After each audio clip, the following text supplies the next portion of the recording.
দুর্ঘটনা যেন পিছুই ছাড়ছে না। আবারও বিপত্তির সম্মুখীন ভারতীয় রেল। বড় সড় দুর্ঘটনা এড়ানো গেল একটুর জন্য। চলন্ত ট্রেনের ওপরেই ছিঁড়ে পড়ে রেলের ওভারহেডের তার। শুধু তাই নয়, লাইনের পাশে থাকা ইলেকট্রিক পোল বা বিদ্যুতের খুঁটিও বেঁকে গিয়েছে। ঘটনাটি ঘটে আসানসোল স্টেশন সংলগ্ন এলাকায়, আর যার ফলেই বন্ধ হয়ে যায় আসানসোল হাওড়ার মেন লাইনে ট্রেন চলাচল। এই ঘটনাকে কেন্দ্র করে তীব্র চাঞ্চল্য সৃষ্টি হয়েছে। সপ্তাহের দ্বিতীয় কর্মদিবসে বহু মানুষ আসানসোল হাওড়া মেন লাইনে যাতায়াত করেন, আর এই সময় এই দুর্ঘটনা ঘটায় চরম ভোগান্তির সম্মুখীন হয়েছেন সাধারণ মানুষ থেকে নিত্যযাত্রীরা।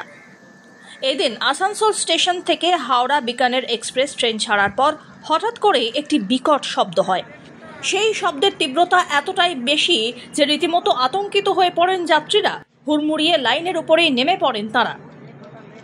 कहाँ जा रहे थे, कहाँ से आ रहे थे? लोग तो कानपुर से चले हावड़ा से। क्या घटना देखे यहाँ पर? जब सोई के उठे तो देखा ये पोल पूरा टूटा हुआ है, उसके ऊपर ये टूटा हुआ है। 1-1.5 घंटे से अधिकारी आए, मैं देखी क्या होता है। লেট চলছিল, আসানসোলে এসছে, আসানসোল থেকে ঠিক টাইমে বেরিয়েছে। বেরো পাই এই সামনেই খাম্বা আছে, আমার খিড়কির সামনেই খাম্বা আছে, ও খাম্বাতে হঠাৎ করে আওয়াজ এসছে।